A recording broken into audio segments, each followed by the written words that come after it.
കൂട്ടുകാരെ, welcome back to my YouTube channel soulful stories. അപ്പോൾ ഒരുപാട് നാളത്തെ ഗ്യാപ്പിന് ശേഷമാണല്ലേ ഞാനിപ്പോൾ വന്നിക്കുന്നത്. ഞങ്ങൾ വിചാരിക്കുന്നുണ്ടാവും ചേച്ചി എന്താണ് ഇങ്ങനെ ഇട്ടിട്ട് പോണതെന്ന്.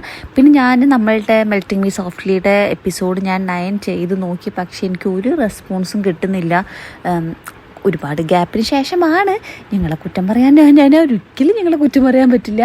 കാരണം ഞാൻ ഇങ്ങനെ ഫ്രീക്വൻ്റ് അല്ലാണ്ട് വീഡിയോ ഇട്ട് കഴിഞ്ഞാൽ അത് റീച്ച് ആവില്ല, അതെനിക്കറിയാം. അപ്പോൾ പിന്നെ കുറച്ചും കൂടി വ്യൂസ് കിട്ടിയിട്ട് നമ്മൾ ബാക്ക് ടു ദി നോർമൽ ആയതിന് ശേഷം ആ ഡ്രാമ ഇടാമെന്ന് വിചാരിച്ചു. കാരണം അല്ലെങ്കിൽ നമ്മൾ ഒരു ഡ്രാമ ചെയ്യുമ്പോൾ നമ്മൾ കുറേ എഫേർട്ട് അത്യാവശ്യം എടുക്കുന്നുണ്ട്. അപ്പോൾ ആ എഫേർട്ട് നമുക്കത് കാണാൻ കിട്ടാണ്ടാകുമ്പോൾ നമുക്ക് കുറച്ച് വിഷമം വരും. അപ്പോൾ ഞാൻ എൻ്റെ ചാനലൊന്ന് ബാക്ക് ടു നോർമൽ ആയതിന് ശേഷം ഞാനത് കണ്ടിന്യൂ ചെയ്യാം കേട്ടോ. അപ്പോൾ ഇന്ന് ഞാൻ വന്നിരിക്കുന്നത് പുതിയ ഓൺ ഗോയിങ് കൊറിയൻ ഡ്രാമയായ ദ വിച്ച് എന്ന അടിപൊളി ഡ്രാമയുടെ എപ്പിസോഡ് 1 ഇതൊരു നല്ലൊരു മിസ്റ്ററി ത്രില്ലർ, ഒരു റിയൽ ലൈഫ് പോലത്തെ ഒരു സ്റ്റോറിയാണ്. അപ്പോൾ ഇങ്ങനെ ഒരു പെൺകുട്ടിയുണ്ട്, നമ്മുടെ നായിക. അവളെല്ലാവരും വിച്ച് എന്നാണ് വിളിക്കുന്നത്. എല്ലാവരും ഇങ്ങനെ കോർണർ ചെയ്യാന്ന് പറയില്ല. ഇപ്പം നമ്മൾ ചില സ്കൂളുകളിലും ചില കോളേജുകളിലും ഒക്കെ ഞാനിങ്ങനെ പറയുന്നത് കേട്ടിട്ടുണ്ട്. ചില പിള്ളേരെ ഇങ്ങനെ കോർണർ ചെയ്യുക എന്ന് വെച്ച് കഴിഞ്ഞാൽ അവരെ അവോയ്ഡ് ചെയ്യുക, മാറ്റി നിർത്തുക, പരിപാടികൾക്കൊന്നും ഇൻക്ലൂഡ് ആക്കാതിരിക്കുക. അങ്ങനെ ഒരു നമ്മുടെ നായിക അങ്ങനെയാണ്. പുള്ളിക്കാരി ഇങ്ങനെ ലോൺലിനെസ്സൊക്കെ പുള്ളിക്കാരിതായ കുറേ ട്രോമ സ്റ്റോറീസ് ഉണ്ട്. അതിൻ്റെ കൂടെ പുള്ളിക്കാരി ഇങ്ങനെ ലോൺലിനെസ്സൊക്കെ ഇഷ്ടപ്പെടുന്ന ആളാണ്. അപ്പോൾ എല്ലാവരും അവളൊരു വിച്ച് എന്ന് പറഞ്ഞ ഒരു കാറ്റഗറിയിൽ ഉൾപ്പെടുത്തിയിരിക്കുകയാണ്. അപ്പോൾ അവൾ നമ്മളുടെ നായകനായിട്ടുള്ളൊരു പ്രണയകഥ, ഒരു നല്ലൊരു ഫീൽ ഗുഡ് മൂവിയാണ്. കുറച്ച് മിസ്റ്ററീസൊക്കെ ഉണ്ട്. അപ്പോൾ നമുക്ക് ഒട്ടും തന്നെ സമയം കളയാതെ കഥ കേൾക്കാം. ഞാൻ മുൻപ് നല്ല അടിപൊളി ഡ്രാമാസ് ഫെബ്രുവരിയിൽ വരുന്നുണ്ട്. ഞാൻ മെലോ മൂവി ചെയ്യാൻ ചോദിച്ചു, പക്ഷെ അത് കുറച്ചും കൂടി സ്ലോ ആണ്. അപ്പം ഞാനിപ്പോൾ 2 ഡ്രാമാസിൽ കോൺസെൻട്രേറ്റ് ചെയ്യാമെന്ന് വിചാരിക്കുന്നു. ദ വിച്ചും പിന്നെ മൈ ഡിയറസ്റ്റ് നെമീസും. അത് നല്ല അടിപൊളി ഡ്രാമയാണ്. അത് നമ്മളുടെ മൺഡേ ട്യൂസ്ഡേ ആണ് അതിൻ്റെ ഓൺ ഗോയിങ് വരാം. ഇത് സാറ്റർഡേ സൺഡേ. അപ്പോൾ എല്ലാവരും സബ്സ്ക്രൈബ് ചെയ്യുക, ഫ്രണ്ട്സിന് ഷെയർ ചെയ്ത് കൊടുക്കുക. എൻ്റെ പഴയ എൻ്റെ മുത്തുമണികളൊക്കെ തിരിച്ചു വായോ. എൻ്റെ ചാനൽ വീണ്ടും സബ്സ്ക്രൈബ് ചെയ്യുക, വീണ്ടും ആക്റ്റീവ് ആക്കി തരാം. ഒരുപാട് താങ്ക്സ് ഉണ്ട് ഇപ്പോൾ ഉള്ളവരൊന്നും തിരിച്ചു പോവാതെ എൻ്റെ കൂടെ തന്നെ നിൽക്കണേണ്ടി. അപ്പോൾ ഇതൊരു പാർട്ട് 1 പാർട്ട് 2 ആയിട്ടാണ് ചെയ്യുന്നത്. അപ്പോൾ പാർട്ട് 1 നമുക്ക് ഉടനെ തന്നെ കേൾക്കാം കേട്ടോ. എപ്പിസോഡ് തുടങ്ങുന്നത് തന്നെ ഒരു ആർക്കേഡ് പോലെ. ആർക്കേഡ് എന്ന് പറഞ്ഞാൽ അറിയാലോ, ഇങ്ങനെ കൊറിയയിലൊക്കെ ഇങ്ങനെ കാണുന്നത് നമ്മുടെ ലുലു മോളിൻ്റെ ഒക്കെ മേലയിലുള്ള അതൊരു ഗെയിം സ്റ്റേഷനാണ്. അതുപോലത്തെ ഒരു ആർക്കേഡ്, കുറേ പലതരത്തിലുള്ള ഗെയിംസ് ഉണ്ട്. അപ്പോൾ ഇവിടെ മെയിൻലി കാണിക്കുന്നത് ഈ കാശ് വെച്ചിട്ടുള്ള കളി, ലക്ക് പരീക്ഷിക്കുക, അങ്ങനത്തെ ഗെയിംസ്, ചീട്ടുകളി, അങ്ങനെ പലതും. അങ്ങനെ കുറേ ഗെയിംസ് അങ്ങനെ സൈഡിൽ കൂടെ നടന്നു വരുന്നുണ്ട്. അതിൽ കൂടെ നമ്മുടെ നായകൻ നടന്നു വരുന്നത്. നായകൻ്റെ പേരാണ് ഈ ഡോങ്ജി. നമുക്ക് ലീന്ന് ഷോർട്ടാക്കിയിട്ട് വിളിക്കാമേ. നായകൻ നല്ല സോട്ടും കൂട്ടൊക്കെ ഇട്ട് നല്ല ചുള്ളപ്പനായിട്ട് ഇങ്ങോട്ട് വരുന്നുണ്ട്. അപ്പോൾ അവനാണെങ്കിലും ഇതിൻ്റെ ഉള്ളിൽ ഫുള്ള് നടക്കുന്നത് കാശ് വെച്ചിട്ടുള്ള കളിയാണ് കേട്ടോ. അപ്പോൾ അവനിങ്ങനെ നോക്കുമ്പോൾ ഒരു ലേഡി, ഒരു മിഡ് 50s ഒരു ലേഡി, പുള്ളിക്കാരി ഇങ്ങനെ കാശൊക്കെ വെച്ചിട്ട് ഇങ്ങനെ എന്തോ ഗെയിം കളിക്കുകയാണ് കേട്ടോ. അപ്പോൾ അവനിങ്ങനെ ആ പുള്ളിക്കാരിനെ ഇങ്ങനെ വീക്ഷിക്കുമ്പോൾ ഇങ്ങനെ മോതിരം അതൊക്കെ ഇങ്ങനെ നോക്കുമ്പോൾ വന്നിട്ട് അവനിങ്ങനെ ഗസ് ചെയ്യും. ഒരിക്കൽ മാത്രം കാസിനോയ്ക്ക് വരാറുള്ളൂ. അത്യാവശ്യം നല്ല റിച്ച് ലേഡിയാണ്. പിന്നെ അവൻ അതുപോലെ വേറൊരു കപ്പിൾസിനെ ഇങ്ങനെ ഇവാലുവേറ്റ് ചെയ്യും. കപ്പിൾസ് ഇങ്ങനെ വർക്കിംഗ് ആണ്, സ്റ്റുഡൻസ് ആണ്, വലിയ കയ്യിൽ പൈസ ഇല്ല. ഇവൻ ഇങ്ങനെ മെയിനായിട്ട് ഇങ്ങനെ ഓരോരുത്തരും ഇങ്ങനെ മൈൻഡ് റീഡ് ചെയ്തുകൊണ്ട് ഇങ്ങനെ അവരുടെ സ്വത്തുക്കളുടെ കപ്പാസിറ്റിയും അതൊക്കെ ഇങ്ങനെ അതാണ് ഇപ്പോൾ പുള്ളിക്കാരൻ ചെയ്തുകൊണ്ടിരിക്കുന്നത്. അപ്പോൾ ഇയാൾ ഒരു ജോലിക്കാരൻ ഇതുപോലെ ഇങ്ങനെ ചീട്ട് കളിച്ചിട്ട് അതിനെ പറ്റിയിട്ട് ഇങ്ങനെ വീക്ഷിക്കുന്നുണ്ട്. അപ്പോൾ പുള്ളി ബാങ്കിലാണ് ജോലി ചെയ്യുന്നത്. അപ്പോൾ പുള്ളി ആ കളിയിൽ തോൽക്കൂട്ടോ. അപ്പോഴാണ് കാണിക്കുന്നത് ഇവൻ ഈ കാസിനോടെ എന്തൊക്കെയോ ആണ്. അപ്പോൾ അവന് ഈ ഗ്രൂപ്പ് ഓഫ് പാനൽസിൻ്റെ ഇങ്ങനെ ഒരു PPT പ്രസൻറ്റേഷൻ ഇങ്ങനെ കൊടുക്കുന്നുണ്ട്. ഇങ്ങനത്തെ ആളുകളുണ്ടല്ലോ, ഇപ്പോൾ ആദ്യമായിട്ടൊക്കെ വരുന്ന കാസിനോയ്ക്ക് വരുന്ന ആളുകൾ ഒരുപാട് പൈസ വെച്ച് ഇതാക്കിയിട്ട് ഒരു പ്രാവശ്യം തോറ്റു കഴിഞ്ഞാൽ പിന്നെ അവർ വരില്ല. അപ്പം എന്ത് ചെയ്യും, ഇവന് അത് മുന്നിൽ കണ്ടിട്ട് അവിടെ ഒരു സ്റ്റാഫ് ലേഡിനോട് ഇങ്ങനെ കാണിക്കും. ആ സ്റ്റാഫ് ലേഡി എന്ത് ചെയ്യും, ഇയാളോട് പറയും, ഞങ്ങൾക്കിപ്പോൾ ടെൻഷൻ അടിക്കേണ്ട, ഞങ്ങളൊരു ഫ്രീ മീൽ റെഡി ആക്കിയിട്ടുണ്ടെന്നൊക്കെ പറഞ്ഞിട്ട് അയാളെ വിളിച്ചുകൊണ്ട് പോകും. അപ്പോൾ ഇത് ഈ കമ്പനിയുടെ ഒരു ട്രിക്കാണ്. കാരണം അല്ലെങ്കിൽ പിന്നെ ഇവർ തിരിച്ച് വീണ്ടും വരില്ലല്ലോ. അതിന് നമ്മളെ കമ്പനി ചെയ്യുന്നതാണ്. ഇവർക്ക് free food, free drinks, free stay ഒക്കെ കൊടുത്തിട്ട് സോപ്പിട്ട് കസ്റ്റമറെ നിർത്താം. അപ്പോൾ ഇവൻ്റെ പണി എന്ന് പറയുന്നത് ഇതൊക്കെ തന്നെയാണ് കേട്ടോ. ഇവൻ ഇതുണ്ട് ഒരു കൂട്ടുകാരെ, എൻ്റെ ചേച്ചിയുടെ കടാവ് ഒരു മുട്ടായി കൊണ്ടു, ഞാനത് കഴിച്ചുകൊണ്ടിരിക്കുന്നുണ്ട്. അപ്പോൾ ശരിക്കും പറഞ്ഞാൽ ഇവൻ ഈ കമ്പനിയുടെ ഒരു എംപ്ലോയി ആണ് കേട്ടോ. അപ്പോൾ ഇവന് പ്രസൻറ്റേഷൻ കൊടുക്കാമല്ലോ. അപ്പോൾ അപ്പുറത്തിരിക്കേണ്ട ഒരാൾ ചോദിക്കും, നമ്മുടെ കാസിനോടെ ലക്ഷ്യം എന്താണ്? അപ്പോൾ പറയും കാശുണ്ടാക്കാൻ. അപ്പോൾ അയാൾ പറയും അതുതന്നെയാണ്, കാശുണ്ടാക്കാനാണ് നമ്മുടെ ലക്ഷ്യം. അപ്പോൾ ഈ വരുന്ന കസ്റ്റമേഴ്സ് അവർക്ക് ബുദ്ധിമുട്ടുണ്ടാക്കി അവർ കാശ് പോവുകയോ അല്ലെങ്കിൽ കടം വിറ്റിട്ടാണോ എങ്ങനെയാണോ ഇവിടെ വരുന്നത്, അതൊന്നും നമ്മുടെ കൺസേൺ അല്ല. അപ്പോൾ പറയും ഒരു കസ്റ്റമർ തിരിച്ചു വരാതിരിക്കണതിന് എത്രയോ ഭേദമാണ് ചെറിയ ചെറിയ വിട്ടുവീഴ്ചകൾ കൊടുത്തിട്ട് അവർ സ്ഥിരം കസ്റ്റമർ ആക്കുന്നത്. ശരിക്കും പറഞ്ഞാൽ ഷൈൻ എന്നൊരു കമ്പനിയുടെ കൺസൾട്ടിങ് ഓഫീസറായിട്ടാണ് ഈ കാസിനോയിലേക്ക് വരുന്നത് കേട്ടോ. അപ്പോൾ കാസിനോയുടെ വലിയ തലപ്പത്തിരിക്കുന്ന ആൾക്കാരും ഉണ്ട്, അതിൽ ഇൻവെസ്റ്റ് ചെയ്യുന്ന ആളുകളൊക്കെ ഉണ്ട്. അപ്പോൾ ഇവൻ്റെ ഈ ഐഡിയ എല്ലാവർക്കും ഇഷ്ടപ്പെടുന്നുണ്ട് കേട്ടോ. കാണിക്കുന്നത് ഇവനും ഇവൻ്റെ ഒരു സീനിയറും കൂടെ ഇങ്ങനെ നടന്നു വരാണ്. അപ്പം സീനിയർ ചോദിക്കും എന്താണ് പരിപാടി. അപ്പം പറയും എൻ്റെ ഫ്രണ്ടിനെ കാണാൻ. അപ്പം അവൻ ചോദിക്കും കിമ്മല്ലേ, അല്ലാതെ പിന്നെ വേറെ ആരാണ് നിനക്ക് ഫ്രണ്ടായിട്ടുള്ളത്? അതൊക്കെ പോട്ടെ, അവന് സുഖമാണെന്ന് വിചാരിക്കണു. ഒരു ദിവസം നമുക്ക് 3 പേർക്കൊക്കെ കൂടാന്ന് പറയുമ്പോൾ ഈ കമ്പനിയുടെ ചെയർമാൻ ഇങ്ങോട്ട് വരുന്നുണ്ട് കേട്ടോ. അപ്പോൾ ചെയർമാൻ ഓൾറെഡി ഭയങ്കര ഇഷ്ടപ്പെട്ടിട്ടുണ്ടായിരുന്നു ഇവൻ്റെ പ്രസൻറ്റേഷനൊക്കെ. എന്നിട്ട് ഇവനോട് ഇങ്ങനെ ചോദിക്കും നീ എന്താണ് നിൻ്റെ ഹോബീസ്, ഗോൾഫ് കളിക്കോ, ഇത് കളിക്കോ, ടെന്നീസ് കളിക്കോ? അവൻ പറയും ഒന്നും കളിക്കില്ല, എനിക്ക് ആകെയുള്ള ഹോബീസ് എന്ന് പറയുന്നത് ബുക്ക് വായിക്കുക, അങ്ങനത്തെ ഡേറ്റാസൊക്കെ കൗണ്ട് ചെയ്യുക. അപ്പോൾ ഈ ചെയർമാൻ പറയും നല്ല ബോറിങ് പണിയാണല്ലോ. അങ്ങനെ നിൽക്കുമ്പോഴാണ് നേരത്തെ ഒരാളുടെ കാശ് പോയി എന്ന് പറയില്ലേ ഇവർ ഫ്രീ ഫുഡൊക്കെ കൊടുത്തത്. അയാൾ നോക്കുമ്പോൾ അയാളുടെ കാറ് കൊടുത്തിട്ട് വിറ്റിട്ട് ആ കാശ് കൊണ്ടിട്ട് ഈ സ്ഥലത്തേക്ക് പോവാണ്. അപ്പോൾ ഇവനത് കാണുമ്പോൾ ഒരു ചെറിയൊരു വൈക്കളവ് ഇവൻ്റെ മുഖത്തുണ്ട്. പക്ഷേ ചെയർമാൻ ഇഷ്ടപ്പെട്ടു ഈ ഐഡിയയും ഇതൊക്കെ കൊണ്ടാണല്ലോ അവർ തിരിച്ച് വന്നത്, ആ കസ്റ്റമർ തിരിച്ചു വരുന്നത്. ചെയർമാൻ എന്ത് ചെയ്യും, അയാളുടെ വിസിറ്റിംഗ് കാർഡ് കൊടുത്തിട്ട് പറയും നീ എപ്പോഴെങ്കിലുമൊക്കെ എന്നെ ഒന്ന് മീറ്റ് ചെയ്യും, നമുക്കൊരു മീലൊക്കെ കഴിക്കാമെന്നൊക്കെ പറയുന്നുണ്ട്.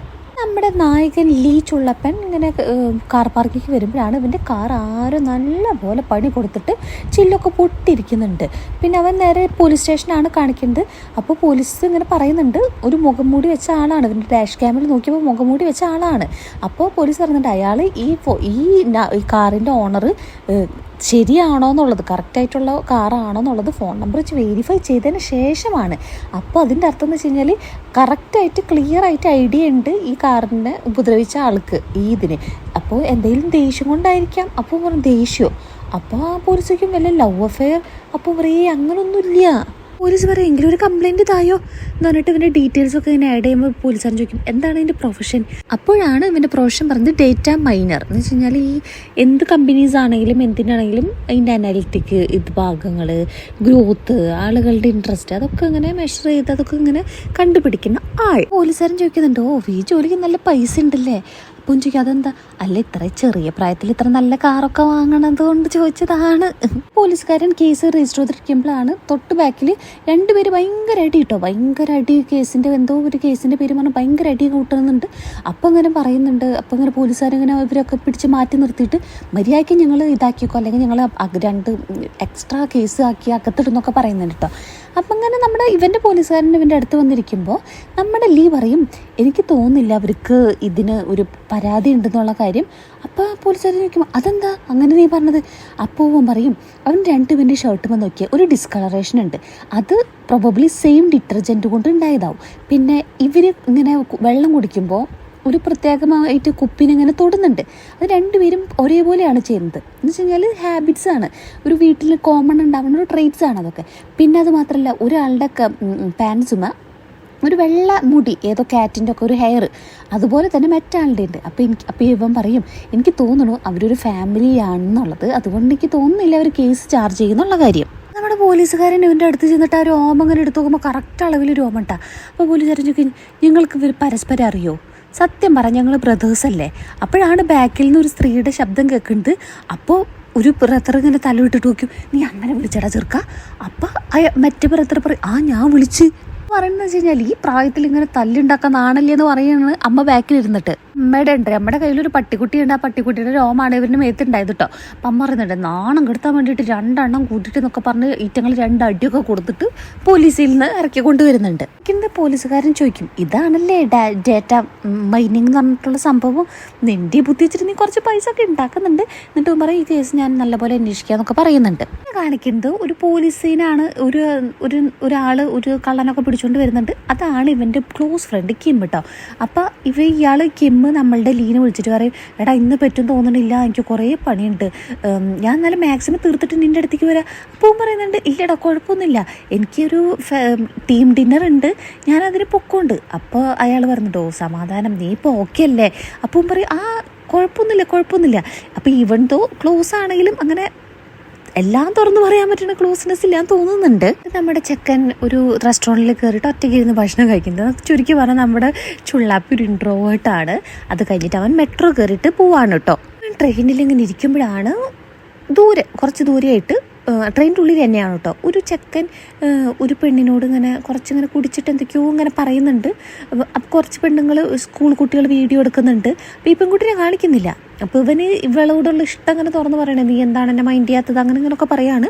അപ്പോൾ ആ പെൺകുട്ടി ഒരു ഹാറ്റ് വെച്ചിട്ടുണ്ട്. ആ പെൺകുട്ടി അങ്ങോട്ട് പറയുന്നുണ്ട്, അതിന് നിനക്ക് എന്നെ പറ്റി എന്തറിഞ്ഞിട്ടാണ്, വെറുതെ നിനക്കൊരു ഇഷ്ടം തോന്നി വെച്ചിട്ട് ആ ഫീലിങ്സൊക്കെ എന്നിൽ ഡംപ് ചെയ്യാൻ, നിനക്ക് എന്നെ പറ്റി എന്തിട്ടാണ് അറിഞ്ഞിട്ടെന്നൊക്കെ പറയുമ്പോൾ ആ സൈഡ് കാണുമ്പോഴാണ് ഇവന് എന്തൊക്കെയോ കത്തുന്നുണ്ട് കേട്ടോ. അപ്പോഴാണ് ഇവൻ ഓർക്കുന്നത്, ഇവൻ്റെ പണ്ട് ഒരു സ്കൂൾ യൂണിഫോമാണ് കാണിക്കുന്നത്. അതിൽ ഉള്ളൊരു പെൺകുട്ടിനെ കാണിക്കുന്നുണ്ട്. അപ്പോൾ അതിൻ്റെ പേരാണ് പാർക്ക് മിങ്ജു, പാർക്ക് എന്ന് വിളിക്കാം. അപ്പം പറയുന്നുണ്ട്, ഇതെനിക്കറിയണ പാർക്കല്ലേ എന്നിങ്ങനെ പറയുമ്പോൾ ഇപ്പോൾ കറൻ്റ്ലി ഈ ചെക്കനോട് പറഞ്ഞിട്ട്, എനിക്ക് മടുത്തു ഈ കാര്യം, നീ എൻ്റെ പിന്നാലെ നടക്കണ കാര്യം. നമ്മുടെ ചെക്കൻ അവിടെ നിന്ന് ഇങ്ങനെ മനസ്സ് വിചാരിക്കുന്നുണ്ട്, എൻ്റെ അമ്മ പറഞ്ഞിട്ടുണ്ട്, നമ്മളൊരാളെ കണ്ടുമുട്ടാൻ യോഗ ഉണ്ടെങ്കിൽ അത് എവിടെയാണെങ്കിലും എപ്പോഴാണെങ്കിലും കണ്ടുമുട്ടും. ഞാനതൊട്ടും വിശ്വസിച്ചിരുന്നില്ല, പക്ഷെ ഇപ്പം ഈ നിമിഷത്തിൽ ഞാനത് വിശ്വസിക്കണം എന്ന് അവനിങ്ങനെ മനസ്സിലാഗ്രഹം വിചാരിക്കുന്നുണ്ട്. കാണിക്കുന്നത് ഒരു ഫ്ലാഷ് ബാക്കാണ്, ഒരു സ്കൂളാണ് കാണിക്കുന്നത്. ഇൻ്റർവെൽ ടൈമാണ്, ഭയങ്കര ബഹളമൊക്കെ നടക്കുന്നുണ്ട്. അപ്പം നമ്മുടെ ചെക്കൻ വൻ പഠിത്തം. അപ്പോൾ ഒരു പെണ്ണ് ചോദിക്കുന്നുണ്ട്, ഈ ഒരു അവസ്ഥയിൽ നിങ്ങൾക്ക് പഠിക്കാൻ പറ്റുന്നുണ്ടോ? അപ്പം അവൻ പറയും, ഈ ഒരു അവസ്ഥയിലേക്ക് ഭയങ്കര കോൺസെൻട്രേഷൻ ആയിരിക്കും. അങ്ങനെ അവൻ്റെ ഫ്രണ്ട്സൊക്കെ ഇവനെ വിളിച്ചുകൊണ്ട് വന്ന് ഫുട്ബോളൊക്കെ കളിക്കുമ്പോഴാണ് നമ്മുടെ നായിക പാർക്ക് അവളിങ്ങനെ വന്ന് ഒറ്റയ്ക്ക് ഇരുന്ന് ഫുഡ് കഴിക്കുന്നുണ്ട് കേട്ടോ. അപ്പോൾ അവനിങ്ങനെ മനസ്സിൽ വിചാരിക്കുന്നുണ്ട്, അവളുടെ ആ ഒരു ഹെയർ സ്റ്റൈലും അവളിങ്ങനെ ഭയങ്കര സ്റ്റൈലിഷാന്ന് തോന്നിപ്പിക്കാൻ വേണ്ടി ചെയ്യുന്ന കാര്യങ്ങളൊക്കെ ഒഴിച്ച് കഴിഞ്ഞാൽ ഭയങ്കര ക്യൂട്ടാണ്. അവൻ ഇവളെ പറ്റി ഇങ്ങനെ ആലോചിക്കുന്നുണ്ട്. സ്കൂളിൽ തൊട്ട് നമ്മുടെ ചെക്കന് ഇവളെ ഇഷ്ടമാണ് കേട്ടോ. ഇവൻ്റെ ഹൃദയം അങ്ങോട്ട് കീഴടക്കി എന്നാണ് അവൻ പറയുന്നത്. അപ്പോൾ എന്താ സംഭവം എന്ന് വെച്ച് കഴിഞ്ഞാൽ, സ്കൂളിൽ റീസെൻ്റ്ലി ഭയങ്കര എന്തൊക്കെയോ കാര്യങ്ങളൊക്കെ ഇങ്ങനെ മോശമായിട്ട് നടക്കുമ്പോൾ എല്ലാവരും ഇതൊക്കെ ഇവള് കാരണമാണെന്ന് പറഞ്ഞ് നടക്കുകയാണ് ചെയ്യുന്നത്.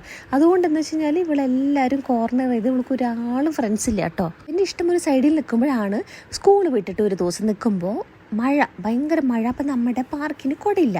അപ്പോൾ അവളിങ്ങനെ കുടയില്ലാണ്ട് ഇങ്ങനെ വെയിറ്റ് ചെയ്യുമ്പോൾ ഒരു ചെക്കൻ വന്നിട്ട് പറയും, എന്താ നീ ഇവിടെ നിൽക്കണം? അപ്പോൾ പറയും കുടയില്ല എന്ന് പറയുമ്പോൾ വാ, എൻ്റെ വീടും നിൻ്റെ വീടും ഒരു സൈഡിലാണ്, ഞാനും നടന്നാണ് പോണത്, നമുക്ക് കുട ഷെയർ ചെയ്യാമെന്ന് പറയും.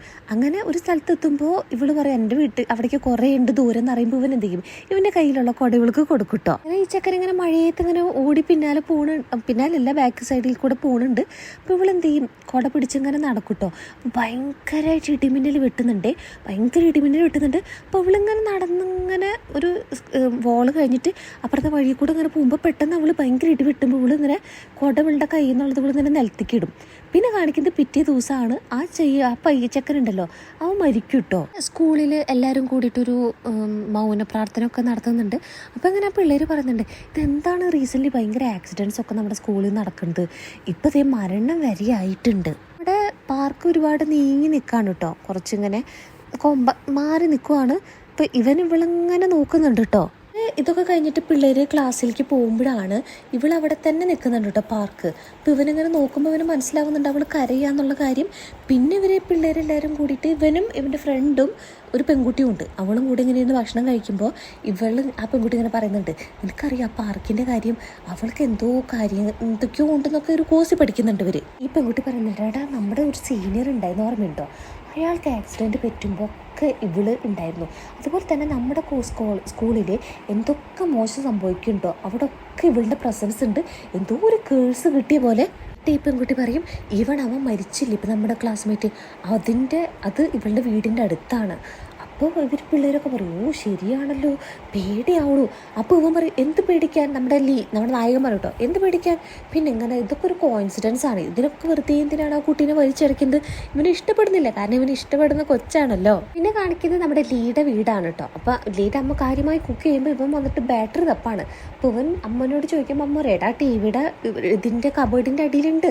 ഇവൻ നോക്കിയിട്ട് കിട്ടില്ല കേട്ടോ. അമ്മ കിട്ടുന്നില്ല എന്ന് പറയുമ്പോൾ അമ്മ അങ്ങനെ ദേഷ്യത്തിൽ വന്ന് നോക്കുമ്പോൾ കിട്ടും. അതല്ലെങ്കിൽ അങ്ങനെ തന്നെയാണ് നമ്മൾ എവിടൊക്കെ തപ്പിയാലും അമ്മമാർക്ക് കണ്ടുപിടിക്കാൻ ഒരു പ്രത്യേക തരം കഴിവ് തന്നെയാണല്ലേ. കോമൺ ട്രേറ്റ്സ് ഓഫ് അമ്മമാരാണ്. എന്നിട്ട് നമ്മുടെ സ്ഥിര അമ്മമാരുടെ ഒരു ഡയലോഗ് കൂടി കാച്ചുന്നുണ്ട്. ഇവിടുത്തെ അമ്മ ഇത്ര കൺമൂലിയുണ്ടായിട്ട് നിങ്ങൾക്ക് കാണാൻ പറ്റിയില്ല. ഇവൻ ചിരിച്ചുകൊണ്ട് അമ്മയോട് താങ്ക് യു അമ്മ എന്നൊക്കെ പറയുന്നുണ്ട്. അപ്പോൾ ഇവൻ ഈ ബാറ്ററീസ് എടുക്കണമെന്ന് വെച്ച് കഴിഞ്ഞാൽ ക്യാമറ, ഇവർ പിക്നിക്ക് പോവാണ് ഇവർ സ്കൂളിൽ നിന്ന്. അപ്പോൾ അതിന് വേണ്ടിയിട്ട് ഫോട്ടോസ് എടുക്കാൻ വേണ്ടിയിട്ട് ബാറ്ററി ഇടണം. അപ്പോൾ അമ്മ പറയുന്നുണ്ട്, എടാ ഡിജിറ്റൽ ക്യാമറ യൂസ് ചെയ്യടാ ഇന്നത്തെ കാലത്ത്. അപ്പോൾ ഇവന് പക്ഷേ ഒരു പഴയ ക്യാമറ ഉണ്ട് ഇവൻ്റെ, അതിൽ ബാറ്ററി ഇടാനാണ് ഇവൻ നോക്കുന്നത്. അപ്പോൾ പാർട്ട് 2 ഉടനെ അപ്ലോഡ് ചെയ്തതായിരിക്കും കേട്ടോ. എപ്പിസോഡ് 1ൻ്റെ പാർട്ട് 1 കേട്ടോ. എനിക്ക് നാളെ രാവിലെ ചോറ്റാനിക്കര അമ്പലത്തിൽ പോകേണ്ട ആവശ്യമുണ്ട്. അതുകൊണ്ടാണ് ഉടനെ തന്നെ പാട്ട് അപ്ലോഡ് ആക്കും കേട്ടോ. അപ്പം എൻ്റെ കൂട്ടുകാരെ എൻ്റെ പഴയ പോലെ സപ്പോർട്ട് ചെയ്ത പോലെ എൻ്റെ കൂടെ നിന്ന് തന്നെ സപ്പോർട്ട് ചെയ്യണം. എനിക്കറിയാം അതിന് ഞാൻ എൻ്റെ ഭാഗത്ത് ഒരുപാട് മിസ്റ്റേക്ക് ഉണ്ട്. കാരണം ഞാൻ പറഞ്ഞില്ലേ, എനിക്കൊരു പുതിയ ചാനൽ കിട്ടി കഴിഞ്ഞിട്ട് എനിക്ക് പറഞ്ഞാൽ തുടങ്ങി ഒരു സ്ട്രൈക്ക് കിട്ടിയായിരുന്നു. ആ സ്ട്രൈക്ക് ഒരു 3 മാസത്തോളം ഉണ്ട്. ഞാൻ വിചാരിച്ചു അത് കഴിയട്ടെ എന്ന് വിചാരിച്ചു. പിന്നെ നല്ല ഡ്രാമാസൊന്നും എനിക്ക് അങ്ങനെ കിട്ടിയില്ല. ഇപ്പോൾ ഒരു സീരീസ് ഓഫ് ഡ്രാമാസ് എനിക്ക് ഇഷ്ടപ്പെട്ട 2 ഡ്രാമാസ് വരുന്നുണ്ട്.